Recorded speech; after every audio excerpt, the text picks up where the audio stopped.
Hi my to family. ముందుగా అందరికీ happy Sunday. Sunday special ఏం చేసుకున్నారు? మేమైతే నేను ఎప్పుడు తినని రెసిపీని మా హస్బెండ్ తీసుకొచ్చారు. సో నేను ఎప్పుడు ట్రై చేయలేదు కూడా. నేను కూడా యూట్యూబ్లో చూసే వండాను. ఆ రెసిపీని మీతో షేర్ చేసుకుందాం అనుకున్నాను. మీకు కూడా యూస్ఫుల్గా అనిపిస్తే మాత్రం లైక్ చేయండి, షేర్ చేయండి, సబ్స్క్రైబ్ చేసుకోండి. ఇంకెందుకు లేటు, రెసిపీలోకి వెళ్ళిపోదాం రండి.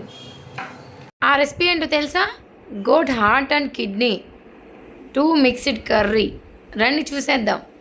ముందుగా ఒక ప్యాన్ తీసుకుని ఆయిల్ వేసేసుకోవాలి. ఫ్రై చేసుకోవాలా, కర్రీ చేసుకోవాలా అనేది మన ఇష్టం. నేనైతే కర్రీ చేస్తున్నాను. టమాటో, 1 ఆనియన్, 2 పచ్చిమిర్చి తీసుకున్నాను. స్టవ్ మీద గ్యాస్ ఆన్ చేసుకుని ఒక కళాయి పెట్టుకుని దాంట్లో కొంచెం ఆయిల్ వేసుకొని చాప్ చేసిన ఆనియన్స్ని, గ్రీన్ చిల్లీని మంచిగా ఫ్రై చేసేసుకోవాలి. తర్వాత ఫ్రెష్గా చేసుకున్న అల్లం వెల్లుల్లి పేస్ట్ ఉంటుంది కదా, దాన్ని అయితే రెడీ చేసుకుని పక్కన పెట్టేసుకున్నాను. నేను అల్లం వెల్లుల్లి పేస్ట్ని కూడా యాడ్ చేశాను. ఇది కూడా మంచిగా ఫ్రై అయిపోవాలి. ఏ కర్రీ అయినా మంచి టేస్ట్గా రావాలి అంటే ఒక చిట్కా చెప్తాను. అదేంటో తెలుసా? ఫ్రెష్గా ఎప్పటికప్పుడు మనం ఆనియన్స్ కానీ అల్లం వెల్లుల్లి పేస్ట్ కానీ అస్సలు ముందే కట్ చేసుకుని పెట్టుకోకూడదు. ఫంగస్ ఫామ్ అయిపోద్ది.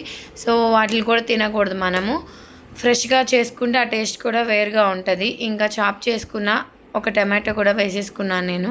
ఇవి మంచిగా ఫ్రై అయ్యేటప్పుడు సాల్ట్ అయితే అస్సలు యూజ్ చేయట్లేదు. నేనైతే రాక్ సాల్ట్ ఉంటుంది కదా, అదే కల్లుప్పు, ఆ కల్లుప్పునే వేసుకుంటున్నాను. ఏ కర్రీలోనైనా కర్రీ అయితే చాలా అంటే చాలా టేస్టీగా ఉంటుంది ఈ కల్లుప్పు వల్లే.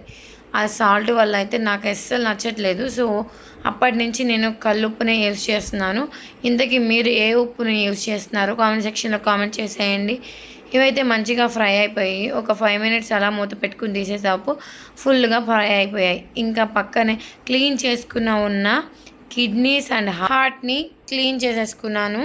ఈ క్లీన్ చేసుకున్న ముక్కల్ని మొత్తం ఇంకా ఈ బౌల్లో యాడ్ చేసేసుకుని, మన తెలుగింటి వంటల్లో ఒక ప్రత్యేకమైన పౌడర్ ఉంటుంది కదా, అదే అండి టర్మరిక్ పౌడర్, అంటే పసుపుని యాడ్ చేసేసుకున్నాను. మనం ఎలాంటి నాన్ వెజ్ కర్రీ ఉన్నా కానీ తప్పకుండా ఈ టర్మరిక్ పౌడర్ని యూజ్ చేస్తాం కదా. నేనైతే ఏ కర్రీలైనా వేస్తాను. అన్ని కర్రీస్లో వేస్తే మనకి యాంటీబయాటిక్గా కూడా ఉపయోగపడుతుంది. నాన్ వెజ్లో ముఖ్యంగా వేయాల్సింది ఈ టర్మరిక్ పౌడరే.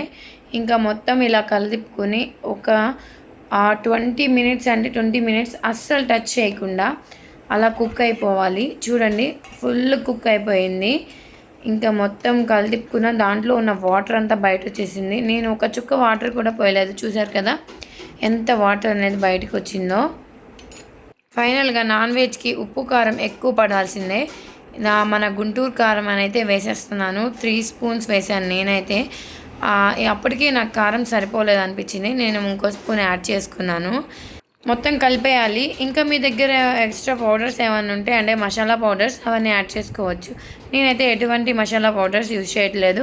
ఎందుకంటే కొంచెం మసాలా తగ్గిద్దాము అనే ఉద్దేశంతో ఎటువంటి మసాలాస్ యాడ్ చేయట్లేదు. ఇంకా ఇంట్లో కొత్తిమీర లేదు, సో అది కూడా వేయలేదు. ఇంకా ఫైనల్గా కర్రీ అయితే రెడీ అయిపోయింది. అలా మూత పెట్టుకుని ఒక 5 మినిట్స్ ఉంటే మన కర్రీ రెడీ అయిపోద్ది. ఇంతకీ ఈ కర్రీ మీరు ఎప్పుడైనా తింటే కామెంట్ సెక్షన్లో కామెంట్ చేయండి. Okay, bye.